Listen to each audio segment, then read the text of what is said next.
Talk hard and enjoy the mindgasm. The IntelleXual Podcast starts now.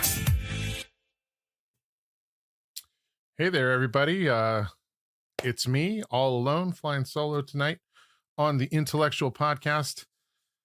Hi. I can see by the stream that nobody's joined me yet, but for those of you who are watching this on the replay, welcome. This is January 2nd, and I just thought this is probably as good a time as any to hop on and kind of get the ball rolling on a new year of the IntelleXual. It's kind of a big year. This is us moving into our 10th year of the IntelleXual. It's kind of hard for me to wrap my brain around the idea that I've been working on this podcast now for a decade. As we approach this 10th year, this 10th season, however you want to look at it, I kind of thought after our first episode of the 10th year, which was with the absolutely delightful Carolina McGay, I thought it would be a good time for me to take a little moment to kind of sit back, reflect a little bit on where this podcast is, where it started, how it's grown, how it's changed over the years, and maybe have a little discussion on how I am trying to envision how this is going to go for the next year. But we'll see how it all goes. For those of you who are joining me now, and I do see the numbers on the stream starting to tick up a little bit, please feel free, if you're on YouTube or you're on Facebook and you're watching this there, drop me a comment. If you're in the actual live stream, I believe at the IntelleXual Entertainment page on Facebook, or if you're watching it on the YouTube channel, then you can actually just type your comments in and I'll see them here and I can actually pull that up on screen. Also, if you're a buddy of mine and you want to come on and just talk with me tonight, please just send me a text message or a Facebook Messenger and I'll send you the link to come join me. I'd love to have some people come on and chat with me.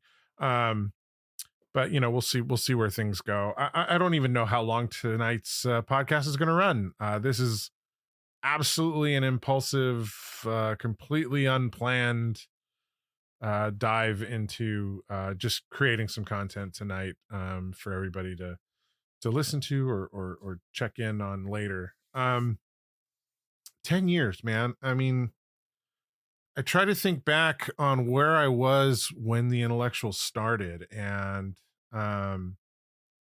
it's kind of interesting. This 10-year period of the podcast seems to be bookended by the only full-time office job employment I've had in my adult life, really. I had a couple of office jobs like right after college, but since about 1998, I was a freelancer and a corporate audiovisual technician and filmmaker from like 97, 98 timeframe all the way until about 2011. And then I took a 2 or 3 year period where I worked in an office. I ran a company called Life Apps Digital Media. I was the COO, helped my buddy Bob Gaiman take the company public. We generated and created a number of iPhone apps and iPad digital magazines in the health and wellness space. And that was a hell of a experience. But it was kind of like a blip on the radar. It was a little bit something different that I did for just a little period of time. Right around the time my mom first started getting sick and getting sick to the point that took her to the end of her life. And it was a few years after my dad had passed away, and I was going through a lot of emotional change and spiritual searching, and I just kind of felt like it was time for me to get off the road for a bit. It was time for me to settle my life down a touch, and that opportunity came up. And I absolutely value the time I spent at Life Apps. Bob Gaiman, the president of Life Apps, the gentleman who gave me that opportunity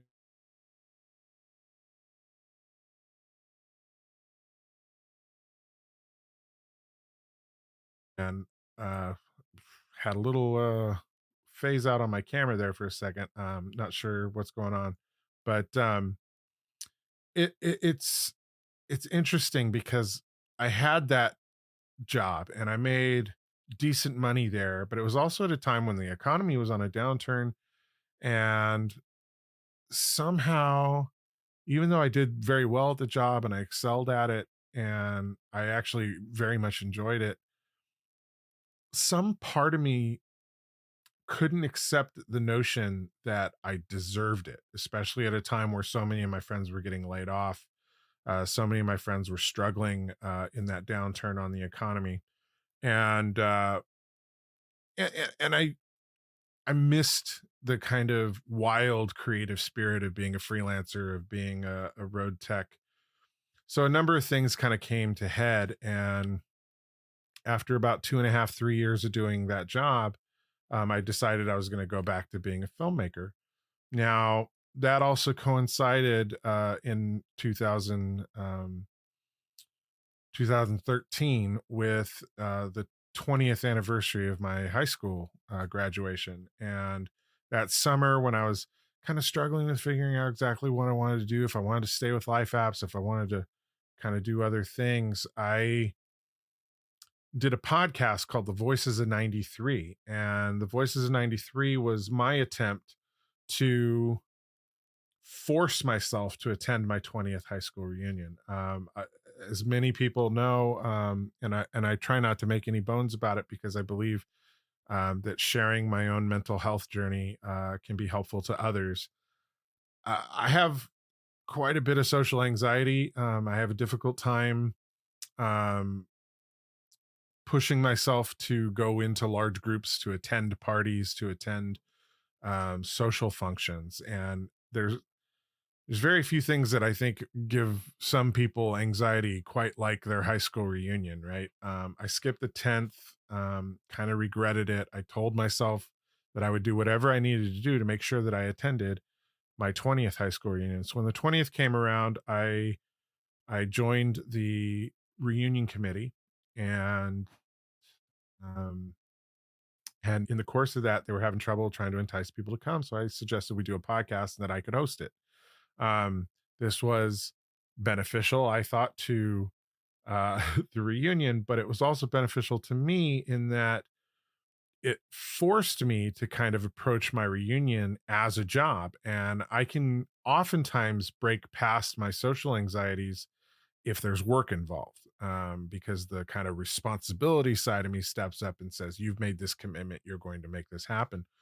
So I started the Voices of 93 podcast, and I thought, well, I'll interview, the other members of the reunion committee and kind of show people that what you see on Facebook, what you see on Twitter, it's not really the whole picture of who we are. And actually having conversations that last an hour or more can really fill in a lot of gaps that you don't know exist with some of these people. And so I thought it would just be me and the reunion committee, and that would be enough. But as we started that podcast, it actually found some real traction with the people that we went to school with. And before I knew it, I ended up interviewing something like 36 or 39 members of my graduating class through the course of that summer leading up to our reunion. And it was exciting and interesting. And I learned a tremendous amount about myself by talking to these people who have a connection to me, but some of them not, not like a deep connection. Like we went to the same school. I knew who they were. We walked the same halls. We knew some of the same people, but I wasn't necessarily friends with everybody that came on that podcast with me. And so it really kind of ignited something new in me, this idea that I could interview people. And as I was winding down my time with Life Apps, I decided to launch a new podcast, which I called The IntelleXual. And it started with me and my buddy Steve Schwartz, who's one of my filmmaking partners and one of my best friends. And we just started talking about movies. And the Intellectual was born out of this idea that we could have intellectually stimulating conversations about art, about creative endeavors, about film, about music, writing. Um, and so the Intellectual was launched. And in that first year, the only goal of this podcast 10 years ago, the only goal was to have one episode a week. And it didn't matter if the episode was super produced or if the episode was just me talking into thin air. And at the time we didn't have video at all. Um, but it was just about going through the activity of creating something weekly and sticking to that schedule. And I don't know how to say it, but that's actually a lot harder than people realize. Sticking to a once a week release schedule on your podcast is actually very difficult, because you run into weeks where you just don't feel it. You don't feel the energy. You don't feel the inspiration. It's tough. But I'm happy to say that first year we managed to get through. Every week we put out a new podcast, and at that time we literally were recording them like the week they went out. Um, and it was a really good endeavor for me. And the other side of what it did for me is it it forced me, much in the same way that my high school reunion podcast forced me to talk to people that I don't normally talk to. The Intellectual opened me up and forced me to essentially network with other creatives in San Diego and in Los Angeles who I otherwise wouldn't reach out to. And the Intellectual had a very deep personal purpose for me in that first year of trying to shift me away from the office job and back into a creative mindset by forcing me to surround myself with creative energies. And it worked. That first year of the podcast, it sparked off a run of years of intense creativity that came out of myself and my production team, my right hand woman in virtually everything I've done in my adult life, my sister Teresa, my right hand man, and brother-in-law Brian. um like, he and I've been creating stuff together since college in Texas in the mid 90s. um we just kind of launched with this podcast and took that creative energy, the juice that was coming from all these conversations with creative people, with professional creative people, and we ran with it. And we had a good 6 or 7 year run where we were just producing tons of short films, commercial projects, websites, graphic design work. I mean, Intellectual. Um, I called it, uh, a creative collective, and whatever we saw that was interesting, we jumped on the chance, and we did some incredible projects that I think were incredibly rewarding creatively, and pushed us into new areas and to do new things that we'd never done before. And the podcast was kind of the start the the jumping point for all of these big things for us. um Hi Clark, I see your message just came in.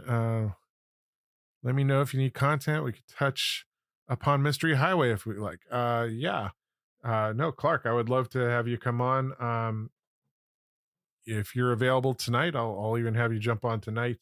I'll send you a private message here on the side. But yeah, so the podcast it really pushed me to do stuff that I really hadn't thought about doing before, and really pushed me along into this kind of whole new creative realm, um, that introduced me to new creatives who I otherwise wouldn't have worked with, got me to work with them. It it pushed me into uh, the San Diego film community. I ended up working a lot with the San Diego Film Consortium with Jody Silly, and became involved in the San Diego Film Awards. Uh, won a number of San Diego Film Awards, which was a huge honor for work that came from, again, the podcast. The most winningest award laden film that I've ever made was the film called Things Happen, and we crowdfunded it. The power of this podcast allowed us to raise enough money to make that movie. Um, One of the few movies that I've made that didn't come out of my own pocket. We actually had investors who jumped in and did that with us, which was incredible. Um, and I collaborated with incredible artists like Michael Brugenmeyer and um, Jordan Jacobo and I mean, the names go on. Mark Atkinson. Mark Atkinson joined the podcast for a long period of time as a co-host. We had known each other prior to my run at Life Apps. He was a secondary third level character in What's the Vig, the feature film that my family produced with our good friend Al Stoffel in 2005. And Mark reconnected with me through the podcast. He was a guest, and then he became a co-host, and it spurned a number of years of just creative endeavors that we did together. And I'm so pleased to see he's still out there acting and doing his thing, and really finding his comedic voice. I know he's had a lot of success in the last couple of years with the Quintness Carol, and with his Pulp Fiction uh, parody. So it's just great to see how various periods of my life kind of came together because of this podcast, and kind of propelled us forward to do really incredible things. And in the course of the podcast, you know, I, it's a show that started with this idea that, like, we're just going to do one a week and see what happens. And over the course of 6 or 7 years, we ended up uh, interviewing the likes of the Highlander from the Highlander TV series. We interviewed film composers who've worked on Marvel films. We've done red carpets, during the Oscars, and had the likes of Bruce Boxleitner and James Cromwell, come on our program and talk to us. We've had the voice of Winnie the Pooh and Tigger come on the show, and it's incredible because I still just view myself as some, just regular kid who grew up kind of all over the country and didn't have connections. But somehow I managed to get to talk to these incredible people who've been inspirations to me for years and years. We had Ernie Hudson on the show. I had a freaking Ghostbuster on the show. And I can't even begin to tell you what a incredible honor it was to have these people want to come talk to me. And I got to thank a very, very important person in the run of this podcast, a woman for whom so many things never would have happened on the show, and that's Carla Van Wagner. Carla, I can't thank you enough for the opportunities that you opened up for myself and for the rest of the members of the IntelleXual team over the years with your incredible PR connections. Um, you were the beating heart of this show for years, and it means the world to me that you jumped in and helped out for all that time. It was absolutely incredible, and the door is always open, girl. You want to come back and help me produce this podcast again? I'm totally down. The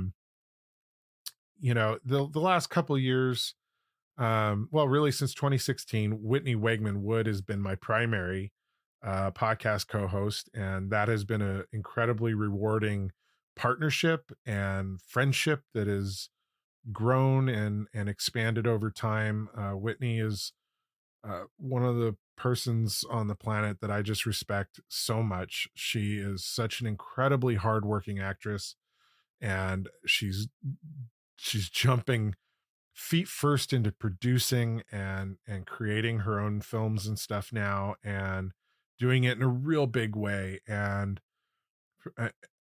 I'm a huge fan of hers and a huge supporter of what she's doing, and she's not done with the podcast. We actually talked a little bit today. We'll be recording another episode with her shortly, and we absolutely need to talk to Whitney because she produced a independent short film that she shot in Kansas with our friend Sue Vickery. And she had Cooper Andrews from The Walking Dead co-starring with her. Um, she's just done an incredible amount of work to try and create a vehicle for her art and for her talents to shine.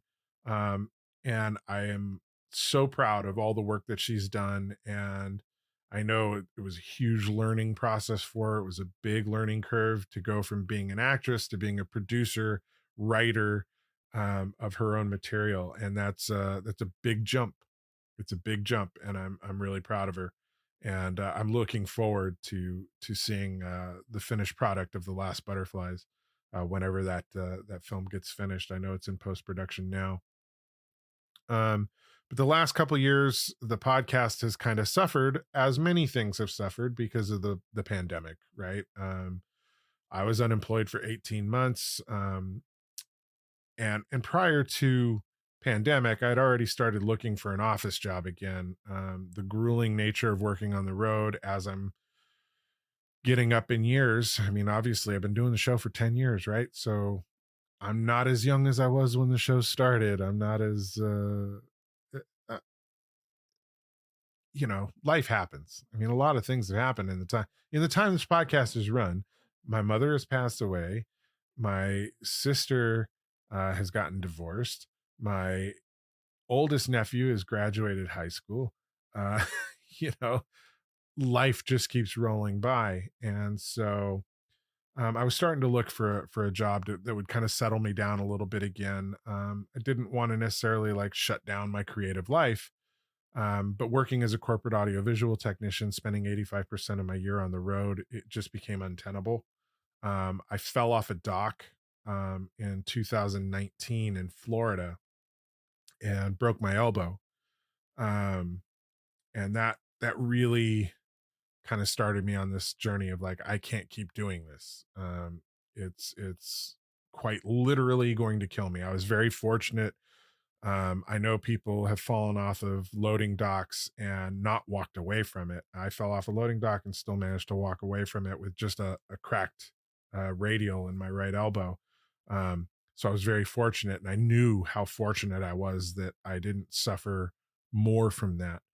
Um, so I had started the process of trying to find new work and kind of shift my career to maybe more of a marketing focus. I really wanted to find a 9 to 5 job, get myself on some rock solid health insurance, all the things, right? All the reasons people go to full time employment.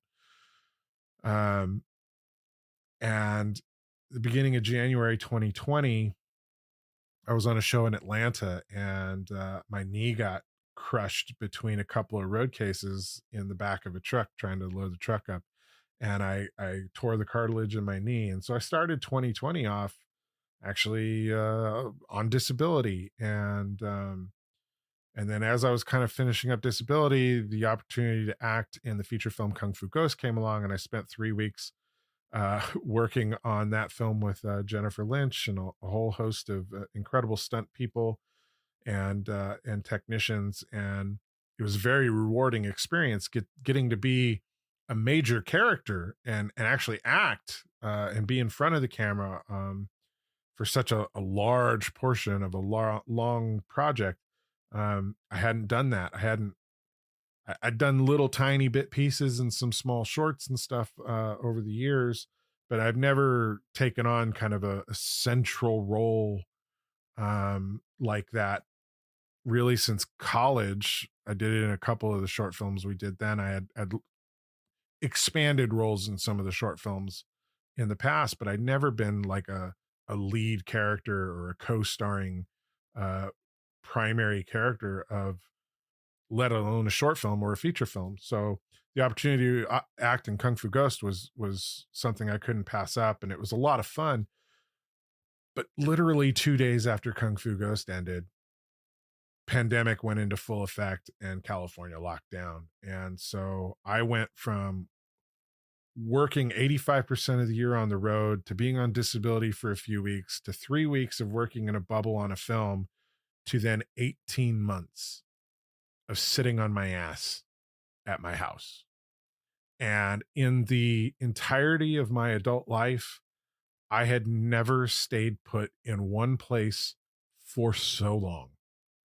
Let alone the fact that because of my health issues and things that are going on with me, my doctor told me not to leave the house at first, because nobody knew. Like, there was such a big question mark with a novel virus, right? So the first like 3 months of pandemic, I never left my home. I didn't even go out to check the mail. Like, I left that stuff to Brian, who's a bit more healthy than me. He would go out and we'd spray everything down when it came in. I lived a very tight, closed life for a little period of time there. But for the podcast was my lifeline to everybody. And so we did a lot of content right away. And we did Intellectual University, and we kind of reviewed all these short films that we'd created. And we gave these opportunities for people to share their experiences of making films and hopefully try and educate people in the process. Um, and it was wicked. Like, the whole first like 6 months or so of pandemic, we were very, very active online. But then it became really clear that things were going to run a long course. And I said it real early on that I thought it would be a 2 to 3 year process before we got back to anything resembling, normal. Um, and I know a lot of people gave me a lot of grief at the time, but I just, I just intellectually, I knew that that was the process, that it was going to take a long time to get back to normal. And I kind of retreated. I'll be honest with you, I retreated and the podcast kind of took a back burner. We did a number of things for a period of time. Steve Schwartz is saying he lost sound.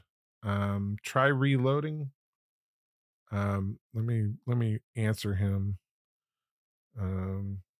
Try reloading. We'll see if that works. And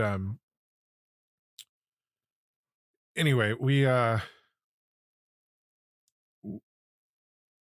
kind of went on a hiatus. Now, we had a little period of time there where we jumped on that Clubhouse bandwagon and we were doing the Clubhouse thing. I don't know if anybody remembers Clubhouse, but Clubhouse was kind of a free for all chat platform.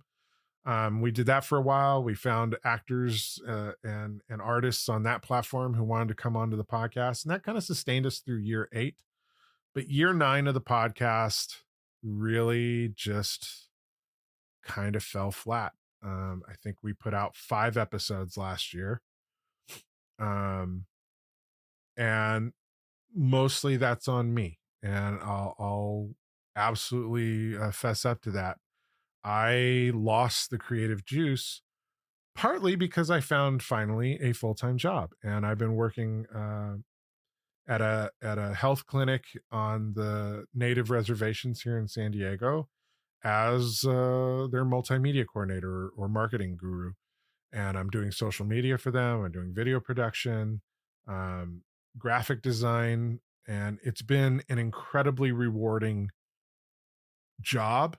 It's been a fantastic job for me to have. I've got a salary, I've got benefits, I have sick leave, I have PTO.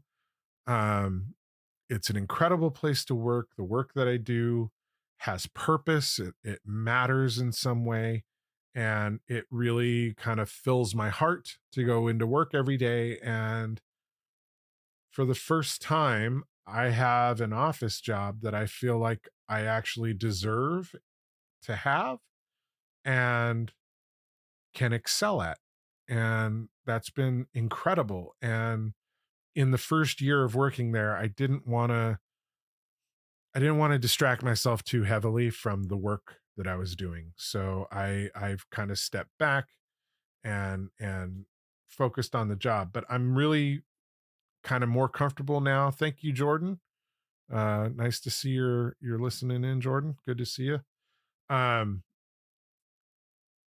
I've taken a step back. I've focused on the job, but I'm really feeling secure in what I'm doing there now, and I feel like it's time for me to get back on the podcast. Now, what does the podcast mean? And Jordan or Steve, if either one of you guys wants to jump in and join me on this live stream, invite, just let me know. Um, the podcast is going to be, by its nature, a little bit different. And it's going to have to be a little bit different because my efforts in the creative world are going to have to be a bit more reduced than they were at one point in time, because I do have a full-time job. Um, but I need the creative outlet. I need to flex that creative muscle in a way that's not just for work. It's also got to be about telling stories and pushing myself to do new things. And so the podcast has to return as yet another way of making sure that I stay on honest to myself and not let that part of me kind of die away.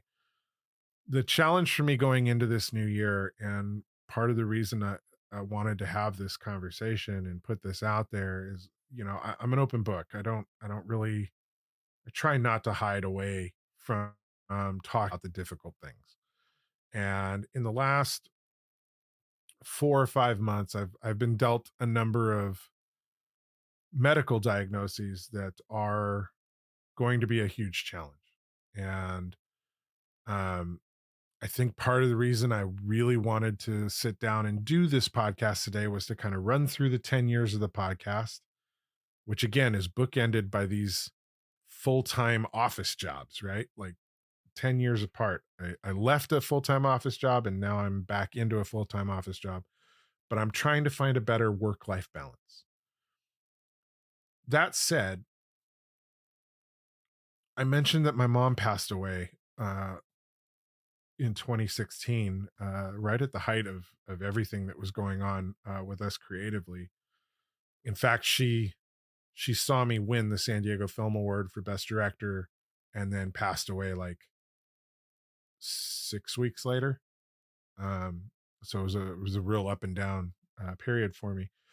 But my mom passed away because of liver cirrhosis, and that's scarring of the liver. And when you have too much fatty liver going on over time, your liver creates scar tissue, and the scar tissue doesn't process toxins out of your blood as effectively as healthy liver tissue does.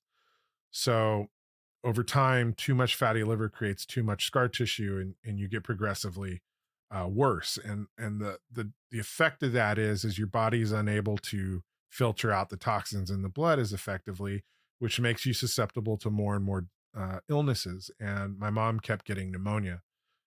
So in the end, she got pneumonia and died from pneumonia, but she got the pneumonia as hard and as bad as she did because of the liver cirrhosis. So liver cirrhosis effectively killed my mother. The day before Thanksgiving, I had a fibrosis scan of my liver, and I have to say it out loud, but I have liver cirrhosis, and we've caught it significantly sooner than we did with my mom, partly because I took the lessons of what went on with my mother to make sure that I pushed and advocated for the testing and the kind of thorough deep dive into my condition as I could. And so I know now that I have liver cirrhosis. The only solution to it is to lose weight. I got to lose a fuck ton of weight. At a minimum, I need to lose like 100 pounds and keep it off for good. Um, so I'm about to embark on a massive, uh, fundamental life change in the way I eat, in the way I exercise. And that brings me to the second thing that I got diagnosed with, which is a whole host of food allergies. So, not only, not only do I have to deal with the fact that I have to lose weight, but I also now have to figure out what I can eat. Because according to the food allergy tests, I'm allergic to like 90% of the foods that I like to eat. And in 2016, when my mom passed away, I went vegan for a couple of years and shifted to vegetarianism while I was on the road because veganism was so hard as a road tech. But most of the foods that replaced the meats, the various beans, soybeans, legumes, potatoes, like just so many of the things, carrots, I'm allergic. I'm allergic to all these things. And I'm like really allergic to egg whites. Um, and on top of the allergies, I also have celiac disease. So I'm also gluten intolerant. Um, so I have a whole host of stuff that I'm coping with right now. And uh, in the next couple of weeks, I'm going to be shifting my diet. I'm going to be making a number of adjustments to my life. And I think part of what the IntelleXual is going to be doing going forward is it's going to be a way for me to kind of stay accountable to myself, but also to the people who care enough to tune in about me and about the things that we do here, to share the journey that I'm on and talk about the things that I'm learning as I'm learning them. And hopefully in that way, I can share the difficult times and the triumphs both with anybody who's interested in watching or listening, and maybe in some way the efforts that I'm going to have to go through for myself can help others to avoid it for themselves or to face it for themselves if they need to. I know my mother knew she was sick for a long time, but she was of that generation where she didn't want to talk about it. And she really didn't want to fight a doctor over what she felt was better for her. Um, get that extra test. Let's make this happen. Fight the insurance company. Make sure that I get the things that I know I need because I know how I feel better than anybody does. Right. Um, and in fact, my own diagnosis of the liver cirrhosis only came about because I refused to accept that an ultrasound said I have extreme fatty liver. And kind of the general response to that was, well, lots of people have fatty livers, lose some weight. Okay, that's not a huge warning, right? Like that's just a casual warning. And I said, no, I need to see a gastroenterologist. I want to get a clearer picture of exactly what's going on here because I may have liver cirrhosis. I might have liver cirrhosis. I knew that it was a possibility, however remote because of my age, but my mother died at 61.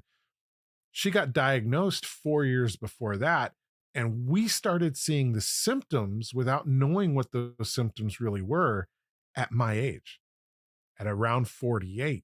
That's when she started to really start to take a turn. And my father had open heart surgery for a mitral valve repair at 48. I turned 48 in May. So I've been telling people for a long time that I don't know that I'm going to make it to 60. And a lot of people don't like to hear me say that. They get on my case about it. Well, that's such a negative way to talk. It's not a negative way to talk. It's me reinforcing to myself that if I don't do stuff to to to make sure that I have the best odds of getting past 60, I probably won't get past 60. But because I keep telling myself that that's a danger, that that's something I really need to look out for, I have been pushing and advocating to make sure that I know a clear picture of my physical state. And for the first time in my life, I am terrified, but I'm also empowered. And I am going to fight this tooth and nail. I am not going to let what happened to my mother just happen to me without a fight. And I'm going to fight and I'm going to record it. I'm going to document it. Part of the IntelleXual going forward is my life journey because the show's always been about my life journey. The show started because I needed a platform to force me to talk to people in a social setting, to force me to surround myself with creatives, to force me to step outside of my comfort zone, get into an uncomfortable place, because when we're uncomfortable, we're doing things that are moving us forward. And that's what I want to do. And that's what the show is going to do. It's going to continue to be a reflection of the life that I'm living. And in some way, I hope that it's an inspiration. In some way, I hope that it is a vehicle for education. And I hope that everybody gets something out of it. And if it only appeals to one person to see one of these episodes where I'm talking about this stuff, so be it. If that one person is reached and gets something out of it, then bearing my life for all is totally fine. We're not going to stop having creative discussions. That's still going to be a fundamental part of the show. And I do want to do a short film going into this next year, or going into this year now. um, so I'm definitely going to step up and take more creative control of my creative life, but I'm also going to take more control of my physical life. I've talked with Whitney. We're setting up a plan for doing like weekend hikes. I've spoken with my friend Cheryl, and we're going to keep each other accountable. She's also going on a physical journey for herself this year, and we're going to keep tabs on one another. And I think that's really important. Yes, Steve, I will force you to like remakes. That has been from day one part of the intellectual for sure. And I talked about that to a friend yesterday. So anyway, I'm going through a lot. I guess that's what I'm coming down to, is I'm going through a lot. But I hope that my friends who have joined me tonight, and I hope more who catch this on the replay, I hope that you'll join me in it. I hope that all of you can help me stay accountable. Um, because I want to get back to this face, happy guy. You know, um, I I've had a difficult run. Um, COVID was not as hard for me as it was for others, but it's been an emotional roller coaster. And I know it's been a roller coaster for a lot of people. That makes me super happy, Stephen. Um, I know it's been a roller coaster for a lot of people, and all I can say is, um, we have to take care of one another. And my friends, my creative partners, inspire me to try and be better creatively, but they also inspire me to want to keep living my life, which is a huge thing. And I can't express enough how important all of you are in my life. We may only talk to each other once in a while, like Jordan and Ryan Castleman, and Carla and Steve. I haven't seen you guys as much the last 4 or 5 years as I would like. I'm hoping that we can change that going forward as well. And yeah, we'll look at a healthier 2023, and we'll see where I'm at. So I'm gonna say this right now: my current weight is down from when I got a lot of these diagnoses. So keep this in mind when I say this number, because a lot of people don't peg my weight at my weight. That a lot of people think I'm somewhere around maybe 240. Um, but I'm currently tipping the scales at 309 pounds. And my regular doctor wants me to lose like 100 pounds. That would get me down to like 209, 210. Um, he kind of goes, well, if you can get to 220, like 225, which was what my weight was my senior year of high school, that'd be really great. The gastroenterologist wants me to get down to like 190. I have not weighed 190 since I was in junior high.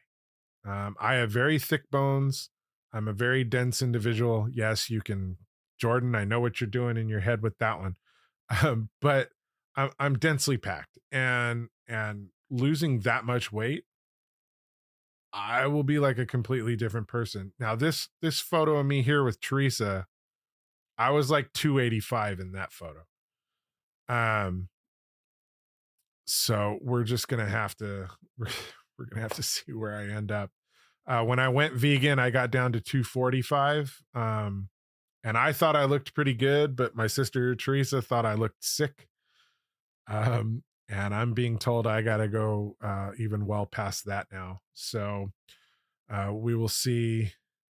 We will see what happens. Yes, Carla, I will do that. Now my recipes are going to be.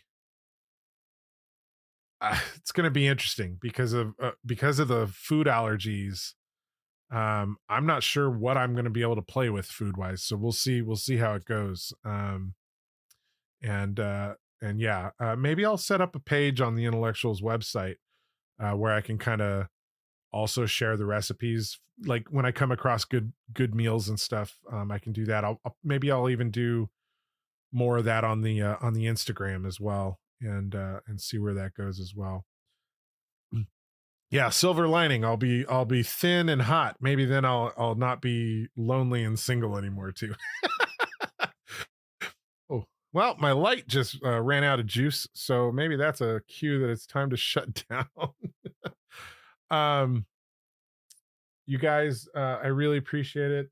I appreciate the support. Let me turn this up a little bit here so you can see me better. I know that that's not exactly the podcast episode you probably expected to hear. But I do want to thank you guys for joining me tonight and chiming in. Ryan, thank you. Yeah, documenting does make the journey fun. I documented a ton of stuff when I was on the road. Why can't I document this, right? Jordan's been part of that documentation on the road in the past.